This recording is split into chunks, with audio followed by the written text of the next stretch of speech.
Hi there, Carl Massy here, and welcome to this short presentation. And it's based around the concept. This is something that I've built up over a significant period of time, as while I'm coaching, so many of my clients come and want to have one of the principal things they ask for out of the coaching session is more clarity. And it's probably something that you wouldn't mind a little bit more of in your life as well. How can I get a little bit more clarity? And I talk about real clarity, and I talk about, through this model that I show you, an understanding of what's sort of perceived clarity and what's real clarity and what needs to be added to the mix to get to that place where you truly know. And that's where we want to go, because when we truly know, there's a feeling that goes with it, a feeling of certainty, and it gives us this strength, it gives us this foundation, it gives us our ability to sort of hold strong, particularly when there's challenges and there's lots of distractions coming in life. So the first two pieces for me to get to clarity is we need to come from a place of curiosity, and we need to tap into creativity. So one of the first things about curiosity is it's a completely different vibration, a completely different energy, and a completely different lens of perception than the lens of perception we use when we're in a stressed state. I find that a lot of people come from, rather than a lens of curiosity, come from a lens of judgment, and a lens of judgment based on what they believe to be true from what they've learned in the past. Whereas if we want to heighten our level of clarity so that we can achieve even big things, we need to use a different lens of perception. If we want to be as creative as possible, and creativity and innovation leads to growth, leads to bigger things, leads to creating something that we've never created before, taking that impossible goal, turning it into a possible goal, we need to look through this lens. So we need to be curious to look at something in a way that you've never looked at it before, at an angle that you've never looked at it before. So coming in with that. And for me, if we're talking chakras, we're talking energy centers, if I'm looking through my lens of judgment, I'm attached to my identity, and it's very third chakra for me. Whereas when I come from curiosity, I'm starting to take things up, and I'm starting to take things up probably fifth chakra. And if I sort of look with curiosity, there's a lightness of it. There's a different vibrational frequency than judgment. And in that lightness, I'm able to see things in a completely different way. So if I look through the lens of curiosity and I get creative, I start getting more clarity. But I've called that clarity minus. I'm saying that's like perceived clarity. So we have perceived clarity, and when we start getting clarity about things, a lot of times we come to this fear barrier. We're starting to have a little bit of clarity, then this is when doubt starts coming in. Maybe we start fearing failure. Maybe we have doubts about, is this the right thing or not wrong? Or is it going to work or not work? Is it the right thing? Is it the wrong thing?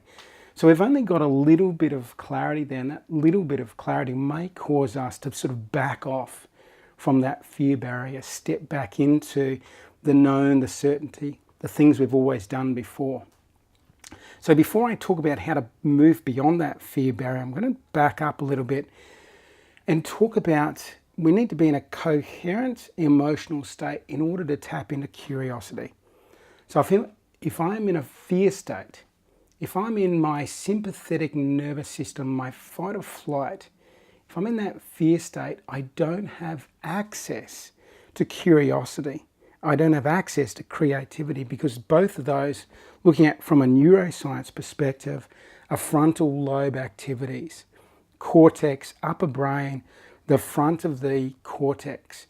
And we can't access those when we're in a stressed state. We don't have oxygen and blood flow to those particular parts of our brains. We don't have the ability to pimp up our creativity. We don't have the ability to curiously look at something from lots of different angles.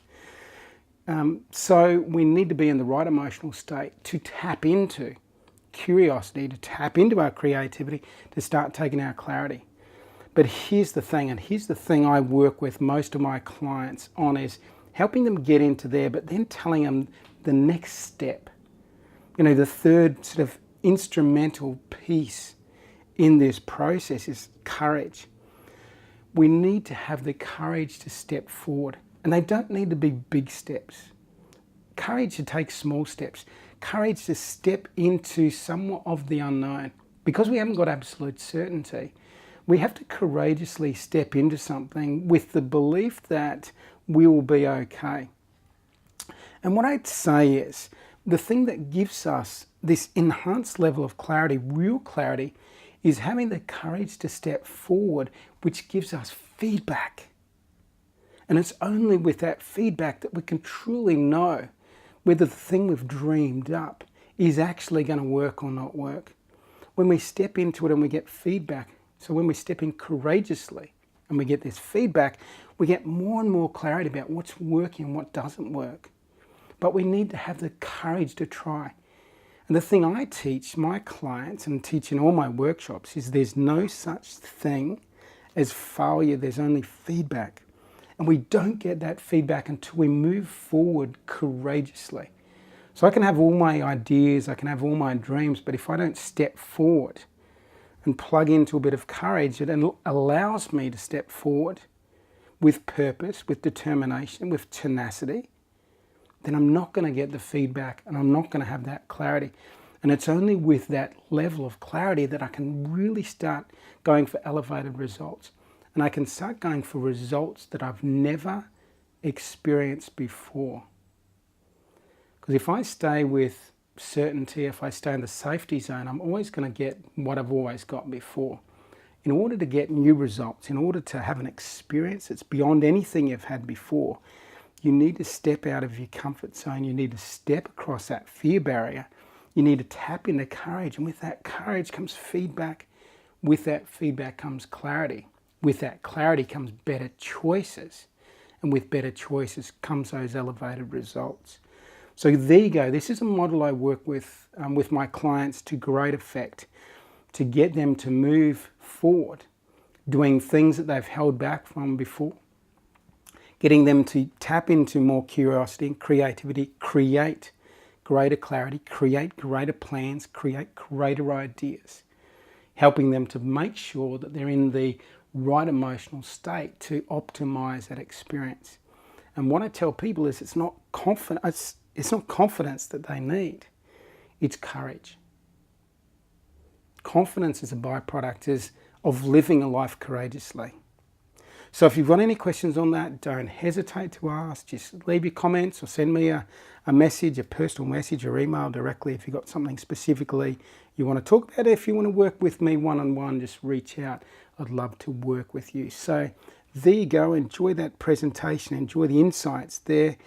I hope you have an absolutely fantastic day wherever you are on this beautiful, gorgeous, incredible planet of ours. All the very best and take care.